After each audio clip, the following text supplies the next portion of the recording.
ಆ ಒಂದು ಕ್ಷಣ. ಲೇಖಕರು ರಾಮಮೂರ್ತಿ ಸೋಮನಹಳ್ಳಿ, ಮಂಗಳೂರು. ಅಧ್ಯಾಯ 52. ದಿನಗಳು ಉರುಳಿ ವರ್ಷಗಳಾದವು. ಸುಜಾತ ಆಘಾತದಿಂದ ಚೇತರಿಸಿಕೊಂಡು ವೀಲ್ ಚೇರ್ ಮತ್ತು ವಾಕರ್ ಅವಲಂಬನೆಯಿಂದ ಮುಕ್ತಳಾಗಿದ್ದಳು. ಆದರೆ ಅಪಘಾತದ ಛಾಯೆ ಅವಳನ್ನು ಹಿಂಬಾಲಿಸಿತು. ಎಡಗಾಲಿನ ಮೇಲೆ ಸಂಪೂರ್ಣ ಭಾರ ಬಿಟ್ಟು ನಡೆಯಲು ಆಗುತ್ತಿರಲಿಲ್ಲ. ಒಂದೊಂದೇ ಹೆಜ್ಜೆಯಾಗಿ ನಿಧಾನವಾಗಿ ನಡೆಯಬೇಕಿತ್ತು. ಶಾಶ್ವತ ಅಂಗವಿಕಲತೆ. ಅಪಘಾತ ಮಾಡಿದ ಲಾರಿ ಮಾಲೀಕರಾದ ನಾರಾಯಣ ಟ್ರಾನ್ಸ್ಪೋರ್ಟ್ ವಿರುದ್ಧ ಪ್ರಕರಣ ದಾಖಲಾಗಿತ್ತು. ಪ್ರಭಾವಿ ವ್ಯಕ್ತಿ. ಹಾಗಾಗಿ ಒತ್ತಡಕ್ಕೆ ಮಣಿದು ಶಾಮರಾಯರು ಪ್ರಕರಣವನ್ನು ಹಿಂದಕ್ಕೆ ಪಡೆದಿದ್ದರು. ಪ್ರತಿಯಾಗಿ ಟ್ರಾನ್ಸ್ಪೋರ್ಟ್ ಮಾಲೀಕರಾದ ನಾರಾಯಣರವರು ಸುಜಾತಳ ಹೆಸರಿನಲ್ಲಿ ಸ್ವಲ್ಪ ಹಣವನ್ನು ಠೇವಣಿ ಇಟ್ಟಿದ್ದರು. ಸುಜಾತ ಮತ್ತು ಸತೀಶ ಪದೇ ಪದೇ ಭೇಟಿಯಾಗುತ್ತಿದ್ದರು. ಸುಜಾತ ಸಹ ಪದವಿ ಮುಗಿಸಿ ಮನೆ ಹತ್ತಿರದ ಕಾನ್ವೆಂಟ್ನಲ್ಲಿ ಶಿಕ್ಷಕಿಯಾಗಿ ಕೆಲಸಕ್ಕೆ ಹೋಗುತ್ತಿದ್ದಳು. ಸಂಬಳ ತೀರಾ ಕಡಿಮೆ. ಮನೆಯಲ್ಲಿ ಕುಳಿತು ಏನು ಮಾಡೋದು? ಕೆಲಸ ಮಾಡಿದ ಅನುಭವವಿದ್ದರೆ ಮುಂದೆ ಒಳ್ಳೆಯ ಕಡೆ ಕೆಲಸಕ್ಕೆ ಸೇರಿಕೊಳ್ಳಲು ಅನುಕೂಲವಾಗುತ್ತದೆಂಬ ದೂರಾಲೋಚನೆ ಅವಳದಾಗಿತ್ತು. ಸತೀಶ ಇತ್ತೀಚೆಗೆ ತುಮಕೂರಿನಲ್ಲಿ ತೆಂಗಿನ ನಾರಿನ ಉತ್ಪನ್ನಗಳ ಉದ್ದಿಮೆಯಲ್ಲಿ ಅಕೌಂಟೆಂಟ್ ಆಗಿ ಕೆಲಸಕ್ಕೆ ಸೇರಿದ್ದ. ತೆಂಗಿನ ನಾರಿನ ಪುಡಿಯಿಂದ ನಾರಿನ ಹಗ್ಗ, ಮೀನು ಹಿಡಿಯುವ ಬಲೆ ಇತ್ಯಾದಿ ತಯಾರಿಸುವ ಸಣ್ಣ ಉದ್ಯಮ. ಅಕೌಂಟ್ ಜೊತೆಗೆ ಡೀಲರ್ಗಳನ್ನು ಭೇಟಿಯಾಗಿ ಉತ್ಪನ್ನಗಳ ಬಗ್ಗೆ ಪ್ರಚಾರ ಮಾಡಿ ಮಾರುಕಟ್ಟೆ ಒದಗಿಸುವ ಕೆಲಸ ಸಹ ಮಾಡಬೇಕಿತ್ತು. 9 ಜನ ಕೆಲಸಕ್ಕೆ ಇದ್ದರು. ಕೆಲಸದ ಭದ್ರತೆ ಇರಲಿಲ್ಲ. ಸಾಧಾರಣ ಸಂಬಳ. ಆದರೂ ಮೈಸೂರಿನಲ್ಲಿ ಪಡೆಯುತ್ತಿದ್ದ ಸಂಬಳಕ್ಕಿಂತ ಹೆಚ್ಚು ಸಂಬಳ ಸಿಗುತ್ತಿತ್ತು. ಪ್ರಭಾಕರ್ ರಾವ್ ಪ್ರಭಾವ ಬೀರಿ ಬೆಂಗಳೂರಿಗೆ ವರ್ಗಾವಣೆ ಮಾಡಿಸಿಕೊಂಡಿದ್ದರು. ವೆಂಕಿ ಬೆಂಗಳೂರಿನಲ್ಲಿ ಬ್ಯಾಂಕ್ ಸಾಲ ಮಾಡಿ 3 ಕೋಣೆ ಇರುವ ದೊಡ್ಡ ಮನೆ ಕಟ್ಟಿದ್ದ. ಮನೆ ಕಟ್ಟಲು ರಾವ್ ಸಹ ಸಹಾಯ ಮಾಡಿದ್ದರು. ವೆಂಕಿ ಆಸೆಯಂತೆ ಒಂದೇ ಮನೆಯಲ್ಲಿ ಇದ್ದರು. ಸತೀಶ ಆಗಾಗ ಬಂದು ಹೋಗುತ್ತಿದ್ದ. ಸತೀಶ ಮತ್ತು ಸುಜಾತ ಒಬ್ಬರನ್ನೊಬ್ಬರು ಭೇಟಿ ಮಾಡಿ ಮನದ ಭಾವನೆಗಳನ್ನು ಹಂಚಿಕೊಳ್ಳುತ್ತಿದ್ದರು. ರಜಾ ಸಿಕ್ಕ ಕೂಡಲೇ ಹಾಸನಕ್ಕೆ ಹೋಗುತ್ತಿದ್ದೆ. ಇದು ಜನರ ಬಾಯಿಂದ ಬಾಯಿಗೆ ಹರಡಿ ಬಾಯಿಗೆ ಬಂದ ಹಾಗೆ ಮಾತಾಡಿ ನಗು ಆಡುತ್ತಿದ್ದರು. ಇದು ಮಹಾಲಕ್ಷ್ಮೀರವರ ಕಿವಿಯವರೆಗೂ ತಲುಪಿತು. ನೊಂದುಕೊಂಡ ಮಹಾಲಕ್ಷ್ಮಿ ಗಂಡನ ಜೊತೆ ತಮ್ಮ ಅಳಲನ್ನು ತೋಡಿಕೊಂಡು ಸುಜ್ಜಿಗೆ ಮದುವೆ ಮಾಡಿಬಿಡೋಣ ಎಂಬ ಪ್ರಸ್ತಾಪ ಮುಂದಿಟ್ಟರು. ಇನ್ನು ಎಷ್ಟು ದಿವಸ ಅಂತ ಹೀಗೆ ಇರೋದು? ಸತೀಶ ಮತ್ತು ಸುಜ್ಜಿಯ ವಿಷಯದಲ್ಲಿ ಜನ, ಬಂಧು ಬಾಂಧವರು ಬಾಯಿಗೆ ಬಂದಂತೆ ಮಾತಾಡ್ತಾ ಇದ್ದಾರೆ. ಸತೀಶನ ತಂದೆ ತಾಯಿಯವರನ್ನು ಭೇಟಿ ಮಾಡಿ ಮದುವೆ ಕಾರ್ಯ ಬೇಗ ಮುಗಿಸಿ ಎಂದು ಒತ್ತಾಯಿಸಿದರು. ಸತೀಶನ ವಿಷಯದಲ್ಲಿ ಶಾಮರಾಯರು ಸಂಪೂರ್ಣ ಬದಲಾಗಿದ್ದರು. ತಮ್ಮ ಮಗಳು ಶಾಶ್ವತ ಅಂಗವಿಕಲಳೆಂದು ಗೊತ್ತಿದ್ದರೂ ಸಹ ಸತೀಶ ಅವಳನ್ನು ಪ್ರೀತಿಸುತ್ತಿದ್ದಾನೆ.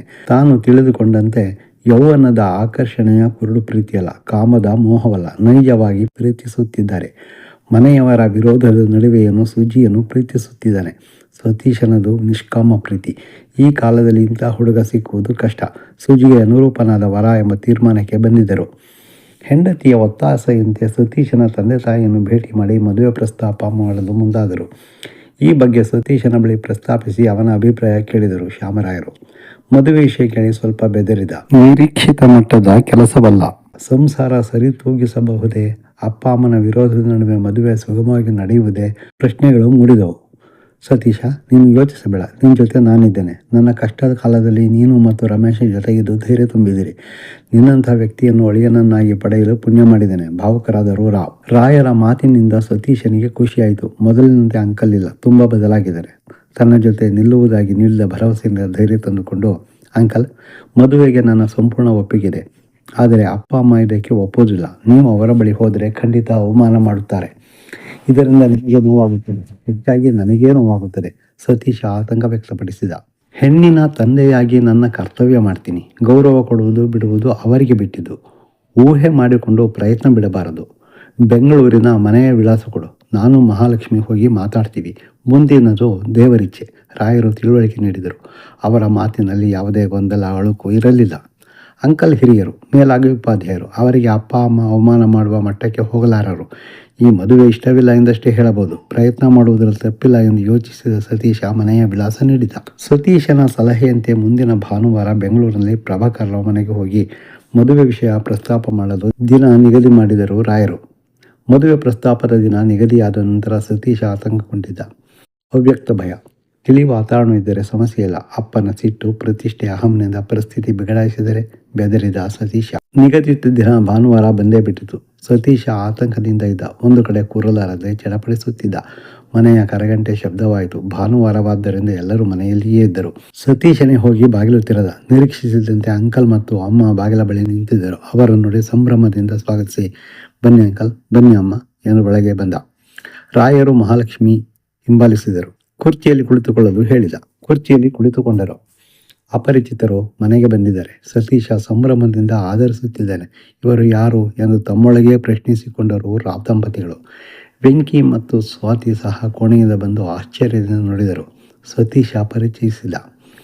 ಇವರು ಹಾಸನದಿಂದ ಬಂದಿದ್ದಾರೆ. ಇವರು ಶ್ಯಾಮರಾಯರು, ಇವರು ಮಹಾಲಕ್ಷ್ಮಿ. ನಮಸ್ಕಾರ ಎಂದರು ರಾಯರು ಮತ್ತು ಮಹಾಲಕ್ಷ್ಮಿ.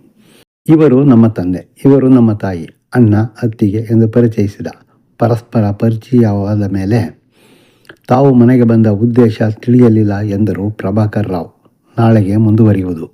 ಆಡಿಯೋ ಕೇಳಿ ಅಭಿಪ್ರಾಯ ತಿಳಿಸಿ, ಶೇರ್ ಮಾಡಿ ಮತ್ತು ಈ ಚಾನಲನ್ನು ಸಬ್ಸ್ಕ್ರೈಬ್ ಮಾಡಿಕೊಳ್ಳದಿದ್ದಲ್ಲಿ ದಯವಿಟ್ಟು ಸಬ್ಸ್ಕ್ರೈಬ್ ಮಾಡಿಕೊಳ್ಳಿ. ಕಾದಂಬರಿಯನ್ನು ಓದಲು ಪುಸ್ತಕ ಬೇಕಾಗಿದ್ದಲ್ಲಿ Saraswati paradise Mysuru, mobile number 944480377762 ಇವರನ್ನು ಸಂಪರ್ಕಿಸಿ.